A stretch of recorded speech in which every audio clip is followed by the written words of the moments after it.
My name is Gerald Sutton. I'm 58 years old. I spent 26 years as a project manager for a civil engineering firm in Kelowna, British Columbia. I coach a junior hockey team on Thursday nights. I make a beef stew that my daughter once told me was the only reason she came home for Thanksgiving, and I don't know if she was joking or not, and honestly, I prefer it that way. Until 7 months ago, I would have told you I had a good life. Solid, built on real things. But right now, sitting at my kitchen table with a mug of coffee that's gone cold, I'm still not entirely sure what to do with everything that happened. Welcome back to Dad's Final Revenge. Grab a seat, get comfortable, and remember, the people in these stories always thought they were too careful to get caught. They weren't. Hit subscribe so you never miss a story, and let's get into it. It started on a Sunday afternoon in late March, one of those gray, shoulder season days in the Okanagan when the snow has mostly gone, but spring hasn't committed yet. My daughter Leigh was visiting for the weekend. She's 31. Practical to the point of being ruthless about it. The kind of person who reads the terms and conditions and once actually found an error in her car insurance policy that saved her $400. She'd come up from Vancouver, partly to see me, partly because her mother, my ex-wife Joanne, had asked her to help clear out the spare room before we finally put the old house on the market. Joanne and I have been divorced for 6 years. It wasn't dramatic. It was the slow kind of ending. The kind where two people realize they've been running parallel lives for so long that they've forgotten what they were running toward together. We sold the house through mediation, everything clean on paper, and I moved into a smaller place in the same neighborhood. Leigh and her brother Marcus still used the old house as a kind of home base when they came back to Kelowna, and I still had a key for practical purposes. That Sunday, Joanne was in Calgary visiting her sister, which is why Leigh called me instead of her. "Dad," she said, "I found something in the storage room. In Grandma Ruth's old trunk." "What kind of something?" A pause. Not the pause of a person deciding how to explain something. The pause of a person deciding whether to say it at all. "Can you come over?" I put on my jacket. I left my coffee on the counter. I told myself it was probably nothing. Old photos, documents from the estate, something that needed a second set of eyes for sorting. Leigh was practical. She wouldn't call me over for nothing. But I told myself it was probably nothing anyway, because sometimes that's what you need to get yourself out the door. She met me in the hallway. She looked the way she'd looked at her grandmother's funeral 2 years earlier. Not broken, not crying. Just very, very still. She handed me a manila envelope, letter-sized, the clasp bent like it had been opened and closed many times. Inside were 2 things. A stack of letters, maybe 18 of them, folded and refolded along worn creases, and a single document typed, with a notary seal at the bottom. I looked at the document first because the letters scared me. It was a statutory declaration, signed in 1993. It named Joanne, my wife at the time. It named a man called Jeffrey Harlow. And it named our son Marcus, who was born in June of 1993, 3 months before I was scheduled to start a 14-month contract posting in Fort McMurray, Alberta. The declaration stated that Jeffrey Harlow had agreed to relinquish any claim to paternity of the child, and that both parties agreed to maintain confidentiality as a condition of financial settlement. I read it twice. I read it a third time. I looked up at Leigh. "Did you read this?" "Yes." "Does Marcus know?" "No," she said. "Dad, no one knows." This was inside Grandma Ruth's trunk, inside a box marked Tax Files 1990 to 1995. I only opened it because I thought it might have documents we needed for the estate tax filings. I sat down on the floor of the hallway.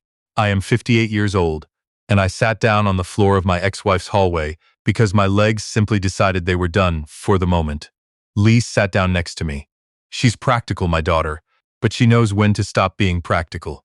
"Just sit," she said. "I'll make tea." Here is what the letters told me, once I was able to read them. Jeffrey Harlow had worked with Joanne at the provincial government office, where she'd been an administrative coordinator in the early 90s. The letters ran from 1991 to 1994, and they were not ambiguous about the nature of the relationship. He wrote carefully. The way men write when they know they're writing something that shouldn't exist. No last names after the first letter. Nothing specific about dates or locations. but the feeling was there, unmistakable, in every line. In the second-to-last letter, dated 4 months after Marcus was born, he referred to their arrangement and mentioned that the payment had cleared, and that he trusted they could both move forward now. He said he hoped she was well. He said he was sorry for how it had ended. He said he didn't want anything to do with what they had made together, and the phrase he used for that was almost clinical in its coldness, and I found I couldn't reread it more than once. The last letter was from Joanne to him. It must have been a copy she'd kept, or a draft. It was short. 4 sentences. It said the money had been received, that she considered the matter resolved, that she did not expect to hear from him again, and that she would be grateful if he respected that. I sat in the hallway for a long time. Leigh brought tea and sat across from me with hers and didn't say anything, which was exactly right. "Does your mother know you've found these?" I asked eventually. "I haven't called her good," I said. "Don't, not yet." She nodded. "She has her grandfather's eyes, Leigh does. My father's eyes, steady and dark and patient. I've always been grateful for that." "Dad," she said carefully, "are you all right?" I thought about it honestly. "Not really," I said, "but I will be. Give me some time to think." What I didn't know yet was that Jeffrey Harlow wasn't just a name on an old document. And when I found out who he was now, and what he was in the middle of, everything shifted. Marcus is my son. He's 31, same age as Leigh, 11 months between them. Irish twins is what my mother used to call it, which dates her. He's an electrician, lives in Kamloops, solid and quiet in the way that electricians often are. He calls on Sundays. He brought me soup when I had pneumonia 2 winters ago, without being asked and without making a thing of it. He has my tendency to underreact to things, which I've always thought of as a Sutton trait. Now I was sitting in a hallway, wondering whether that was true or whether I had invented it out of something that wasn't there. I put the letters back in the envelope. I drove home. I made dinner and didn't taste it. I slept about 3 hours and spent the rest of the night going through 31 years of memories, with the specific horrible efficiency of a mind trying to locate where the solid ground was. I didn't find as much as I'd hoped, but I found some, and in the morning I made coffee and I sat at my kitchen table and I started making a list. I'm not a complicated man. People who work in project management for a quarter century tend to develop a certain comfort with breaking large problems into smaller ones, so I did that. I made a list. I broke the problem into pieces. I decided what needed to happen in what order. First, I needed to understand who Jeffrey Harlow was now. I did not have to look hard. Leigh had already found him. She texted me that evening with a link and a single message that said, "I thought you should see this." Jeffrey Harlow, 64, was the president of a mid-sized property development company called Harlow Pacific Group, based in Kelowna. They did mixed-use residential projects, the kind that have been cropping up all over the interior since the pandemic pushed people out of Vancouver. He'd been in the local business press a fair amount in the past year, partly because Harlow Pacific had submitted the leading proposal for a large affordable housing development contract with the city of Kelowna, a contract worth just over $8 million, funded partly through BC Housing. The proposal was in final review. A decision was expected within 6 weeks. His photo on the company website showed a man with a wide, comfortable smile, the kind of man who had a parking spot with his name on it and felt he'd earned it. He still lived in Kelowna. He'd been here the whole time. I closed the laptop and sat with that for a while. Then I called my old friend Stuart Bain, who had spent 30 years as a contract lawyer before retiring to a hobby farm outside of Penticton, and who owed me a favor that I had never intended to collect until right now. "Stuart," I said, "I need your eyes on some documents, and I need you to do some digging for me." "What kind of digging?" "The kind that involves a statutory declaration from 1993 and a man who is currently up for a city contract." A silence. "This is personal." "Very. How soon do you need me?" "Yesterday." He drove up the next morning. We sat at my kitchen table with the documents between us and 2 mugs of coffee, and he read everything twice, the way he always read things, slowly and without expression. When he was done, he took his glasses off and set them on the table. "The declaration is valid," he said. "It's a private agreement. The notarization is legitimate. Can it be used for anything?" Depends on what you mean by used. He looked at me steadily. Tell me what you want to happen. I want Marcus to know the truth. I want to know if there's anything about Harlow's business history that I should be aware of. And I want to understand whether a man who structured a private financial agreement to conceal paternity and protect himself from responsibility is the kind of man the city of Kelowna should be handing $8 million to. Stuart looked at me for a long moment. You know, he said, I always thought you were the calm one. I am the calm one, I said. This is me being calm. He pulled out his phone and started making notes. Give me 10 days. He needed 8. What Stuart found took the problem and made it considerably larger. Jeffrey Harlow had not simply paid to walk away from a private affair. The payment referenced in the declaration, which Stuart traced through a numbered company registered in Alberta, was part of a pattern of financial arrangements that Harlow had used in the early 90s to manage what Stuart, with the precise language of a man who had spent 3 decades reading contracts, called irregular personal obligations. There were 2 other agreements of a similar nature, different women, different years, all structured through the same numbered company, all notarized by the same Kelowna notary who had since retired to Nanaimo. More relevant to the present situation. In 2019, Harlow Pacific Group had been the subject of a complaint to BC's Homeowner Protection Office regarding a residential development in West Kelowna. The complaint alleged that Harlow Pacific had misrepresented occupancy specifications to obtain an early completion certificate, which had allowed them to access a provincial construction incentive roughly 14 months ahead of schedule. The complaint had been investigated and closed with a letter of concern. No public finding had been issued. The file had gone quiet. The reason the file had gone quiet, Stuart found, was that one of the members of the review panel at the time had a prior business relationship with Harlow Pacific that had not been disclosed before the review. That panel member was now a senior advisor to the same city department that was currently reviewing Harlow Pacific's affordable housing proposal. I sat with Stuart at my kitchen table and I looked at the document spread between us and I said, "Is this enough?" He cleaned his glasses. It's what he does when he's working something out. For what specifically? For all of it. He put his glasses back on. Daniel, he started, then stopped. Sorry, Gerald. If you bring this to the right people, yes.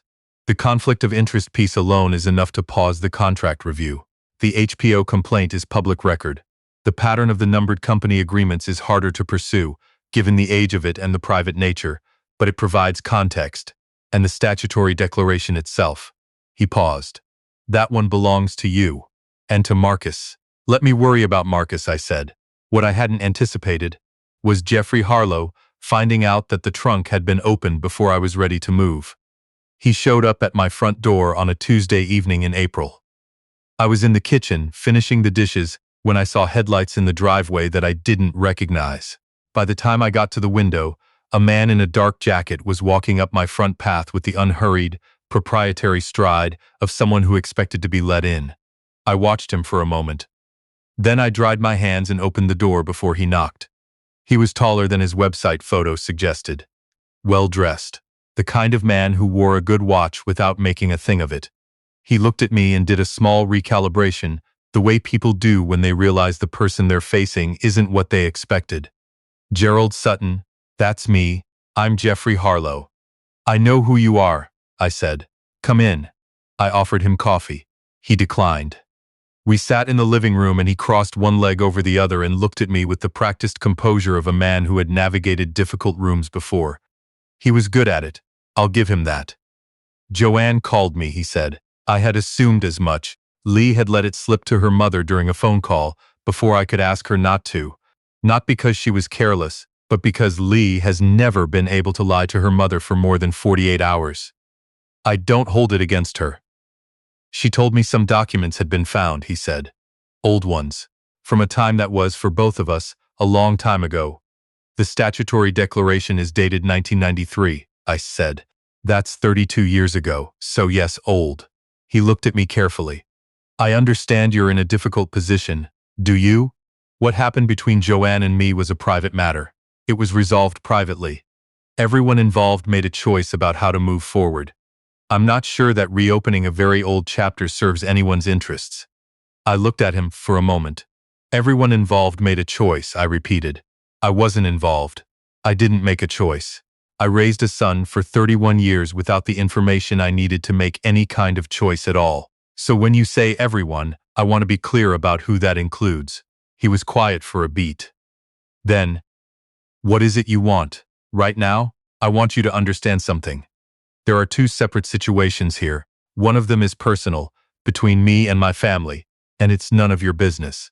The other one is professional, and it is very much about to become public business if certain information about your company's 2019 HPO complaint and your relationship with a current city department advisor reaches the right people.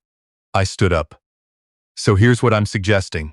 Get in your car. Don't contact Joanne again. Don't contact my daughter. And understand that what happens next is not something you can manage from the outside. He stood slowly. His composure had not entirely left him, but it had moved from confident to careful, and that was a different thing. Gerald, he said, there are aspects of those HPO files that could reflect poorly on people other than me. If someone were to pursue this carelessly, I am the least careless person you will ever meet, I said pleasantly. Have a good evening. I watched him pull out of the driveway. Then I called Stuart and told him to move everything up by 2 weeks. If you've stayed with me this long, first of all, thank you. Drop a comment and let us know where in Canada you're watching from. We genuinely love hearing from you. And if this story is landing, a like and subscribe costs you nothing, but helps more than you know. I told Marcus on a Saturday in May. Leigh was there because she'd earned it, and because Marcus deserved to have his sister in the room when the world shifted on him. It was the hardest conversation of my life. Harder than the divorce. Harder than my father's death. Harder than anything that had happened in the months since Leigh found that trunk. Because Marcus is not the kind of person who falls apart in front of you. He went very still, the way he does when he's processing something significant, the same stillness he has when he's working out a problem with a circuit board. He listened to everything. He looked at the documents. He asked 2 or 3 precise questions in a quiet voice that I recognized as the voice he uses when he's being careful with himself. And then he looked at me and said something I had not prepared for. Does this change anything? He asked. For you, I mean. About me, I took a breath. I needed a second. I am not ashamed of that. You've been mine since the day you were born, I said. You're mine right now. You'll be mine when I'm gone. Genetics is just chemistry, Marcus. What we are is a choice I've made every single day for 31 years, and it's the easiest choice I've ever made. He looked at me for a long moment. Then he nodded once, the way he nods when something's settled. Leigh was crying quietly on the couch. Marcus looked over at her and said, with the specific dry flatness that is entirely his own, "You're going to ruin the cushions." She laughed through the crying. It broke something open in the room that needed breaking. He didn't want to see the letters. He didn't want to know anything about Jeffrey Harlow, not that day. He said he'd deal with his mother in his own time and in his own way, and I believed him, and I told him I'd stay out of it. Those were the right calls. Marcus has always known his own limits better than anyone. What I hadn't told him was that the professional side of things was already in motion.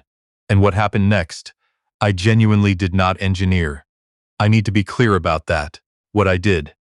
I packaged everything Stuart had compiled into a clean brief, organized chronologically, and sent copies by courier on a Thursday afternoon to the City of Kelowna's Integrity Commissioner, to the Regional Office of BC Housing, and to the investigative desk at the Kelowna Capital News.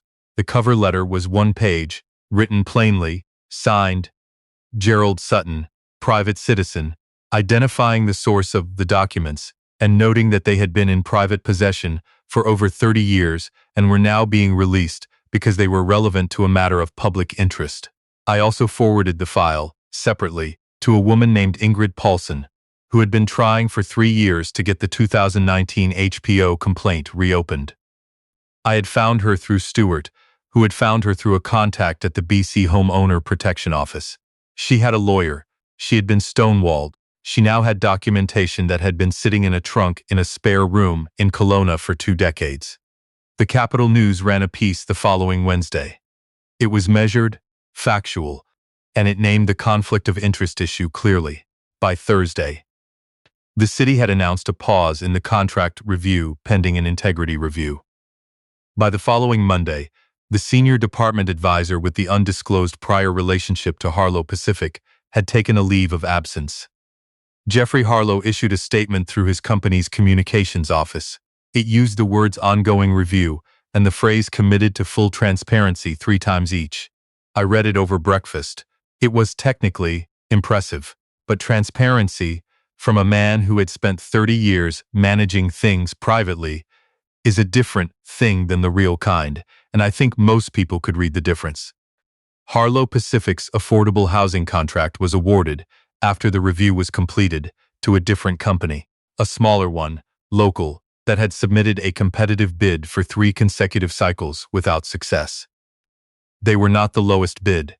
They were, according to the Integrity Commissioner's report, the highest scored bid on merit once the cloud over the review process was removed. The owner of that company is a woman named Deb Morey, who had started her firm with a partner in a garage in Rutland in 2009. She called the local news when she heard. She cried on camera and apologized for it and then kept crying anyway. I watched the clip on my phone in my truck in the Canadian Tire parking lot, and I sat there for longer than I meant to. There are things I haven't resolved.